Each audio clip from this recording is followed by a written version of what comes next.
વિભાગીય નિયામક સુરત નવેમ્બર માસમાં આવતા દિવાળી પર્વ નિમિત્તે સુરત વિભાગ દ્વારા એક્સ્ટ્રા બસોનું સંચાલન આવનાર છે. તેમાં 2500+ વધારે બસોનું આયોજન કરેલ છે, જેમાં સૌરાષ્ટ્ર, ઉત્તર ગુજરાત, મહીસાગર તમામ ક્ષેત્ર તરફનું એક્સ્ટ્રા બસોનું સંચાલન કરવા આવનાર છે. સૌરાષ્ટ્ર તરફનું જે સંચાલન છે ઝારુકા કોલેજ ગ્રાઉન્ડ તરફથી સંચાલન થવાનું છે. તેમજ જે ગ્રુપ બુકિંગ છે જે રામચોક મેદાન છે ત્યાંથી જ કરવામાં આવશે.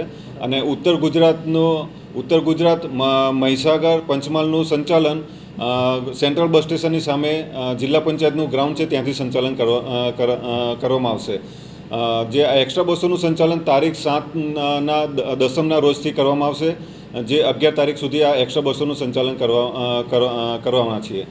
તેમજ આ જે એક્સ્ટ્રા બસો જે છે એમાં 3 પ્રકારે મુસાફરો આનો લાભ લઈ શકશે. એક છે કરંટ બુકિંગ એટલે પબ્લિક ત્યાં આગળ આવશે અને અમારી એક્સ્ટ્રા બસો હશે, એક્સ્ટ્રા બસો થકી એમને મુસાફરી કરી શકશે. જ્યારે બીજું છે ઓનલાઈન બુકિંગમાં પબ્લિકે અમારા વેબ પોર્ટલ ઉપરથી અથવા તો અમારા કાઉન્ટર ઉપરથી એમને બુકિંગ કરવાનું રહેશે, જેમાં ઓનલાઈનમાં જે તે સમયે બુકિંગના સમયે પબ્લિકે ત્યાંથી સ્થળેથી એમને બસ મળી જશે. ત્રીજું છે ગ્રુપ બુકિંગમાં એવું થશે કે 50 મુસાફરો હશે તો તેમને પોતાના સોસાયટી રહેણાંક વિસ્તાર સુધી જીએસઆરટીસી બસ તેમના દરવાજે આવશે, ત્યાંથી એમના પોતાના વતન સુધી આ બસનું સંચાલન કરવામાં આવશે.